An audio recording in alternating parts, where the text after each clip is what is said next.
May comment dito, no, gawin kay Istwis. Kayo na lang yung magbasa. Pagkaintindi ko dito, sample ako, magko-comment ako sa video mo ng sticker, so yung kinita mo mababawasan. Paano mababawasan yung kita natin na nag-comment lang naman tayo? Hindi naman natin winidraw yung kinita. Nakinood lang ako sa video mo, send lang ako ng sticker, tapos mabawasan yung kita mo. Wag na nga akong manood. Wag na kayong manood dito Wag kayo mag-comment ng sticker dyan. Kasi sabi daw bawal.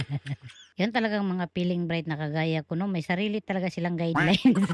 Gaya na sinasabi ko pa ulit-ulit, yung pong mga kinita natin, hindi po yan nagbabawas. Kasi yung nagsimula ako dito, ganyan din yung inisip ko. Bakit paatras, ibis kay palaki, paatras. Sino dito yung sumahod previous month? Sumahod ng July 20 something, 21, 22, 23, hanggang July 30. Sample, sumahod ka dyan sa stars. Yung kinita mo sa stars, nandyan pa sa stars, i-check mo. Yan yung everyday na babawasin. So kaya napapansin natin paatras. Kasi sinahod na natin. Alam nga naman, sahudan tayo ulit. At pansin nyo yan, lalo na kapag wala kayong kinikita. Sample, mayroon kang $2 dyan. Babawasin yung $1. Pero may kinita ka na $1.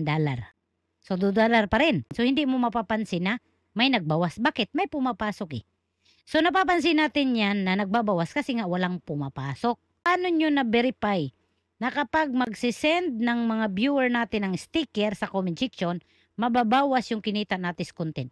Yung kinita natin sa content dahil yan kay Facebook. Kasi nga maraming nanood, maraming nag-engage at tinapos yung video. Kaya binigyan tayo ng kita. So sample, binigay na ni Facebook sa akin yung $1.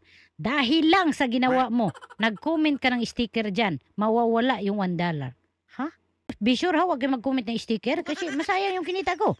Ang import-import ko gumawa nitong video tapos mag-send ka ng sticker. Huwag kayo mag-send Binabalaan ko kayo. Too good to be true na totoo yan. Ang pinakatotoo dyan, ayaw nyo lang na mag-send sila ng sticker. Siyempre gusto nyo mag-comment relevant sa content. Kasi nga diba, habang nagko-comment tayo, lalo na kapag mahaba yung comment natin, natatapos natin yung video. Nakakuha ng views, nakakuha ng engagement, nakakuha pa ng watch time. Wala ako nabasa na kapag mag-send tayo dito ng sticker, emoji, or kung ano pa man yung isi-send nyo dyan, mababawasan yung kita natin. Kita natin dyan, hindi pa yan final. Pwede yang madagdagan, pwede yang mabawasan. Kahit ngayon sahod natin, di ba, may kaltas pa sa tax. Ginagawa nila yan para hindi lang kayo basta-basta mag-comment. Hindi lang kayo basta-basta na mag-react, hindi lang kayo basta-basta na mag-send ng emojis kasi gusto nila mapa-comment kayo talaga sa video nila. At the same time, habang nagko-comment kayo, mapanood nyo yung video, natapos nyo yung video. Yun ang totoo.